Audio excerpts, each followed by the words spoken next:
Unfortunately, but predictably, the liberal media and Democrat politicians are blaming conservatives, even talk radio, and even gun carry laws for what the Tucson mass murderer has done. They are also, without shame of the political expediency of their pontifications, already calling for tighter gun control laws across America. But here are some things the mainstream media is either not saying at all or they're making very little of. We thought you would want to know. Mrs. Giffords is, of course, a Democrat. The vast majority of those attending more than likely were Democrats. We don't know this for certain, but it would be a safe assumption. Even though Mrs. Gifford is an outspoken supporter of the Second Amendment, most of the left, of course, is not. This is a statistical fact. And apparently the shooter was the only person there that day with a gun. There have been no reports thus far of an audience member who was licensed to carry and attempted to take the shooter out.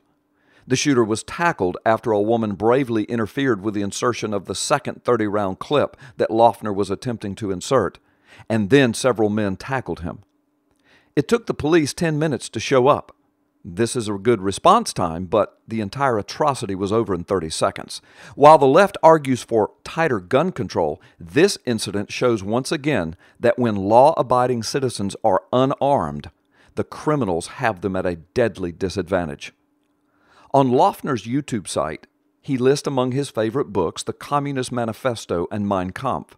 His writings and videos seem to make it abundantly clear that he is a very angry leftist who hates America, who likes burning the flag, and is anti-religion.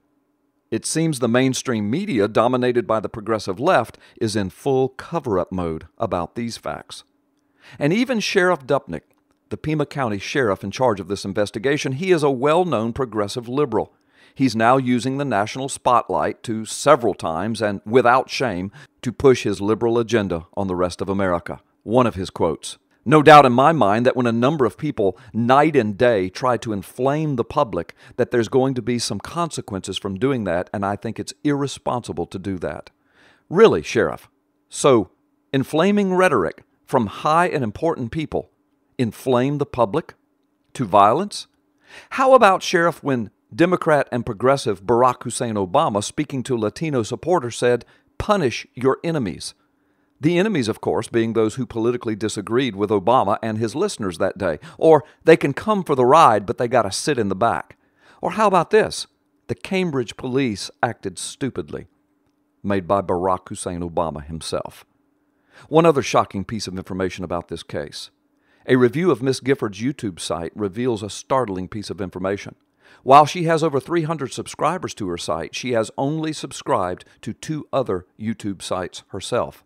One of them was former Representative Ike Skelton, Democrat, who lost his seat in November to a Republican challenger.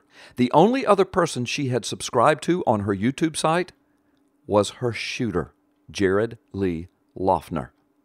He goes by the username ClassItUp10.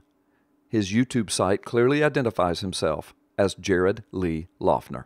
Given YouTube rules for Giffords to subscribe to Loughner's YouTube channel, this would have required an affirmative action taken by Giffords herself or by someone with access to her YouTube username and password in order to establish the subscription link. Loughner's last 2 videos were posted to the channel on December 15, 2010, approximately 3 weeks before the shooting.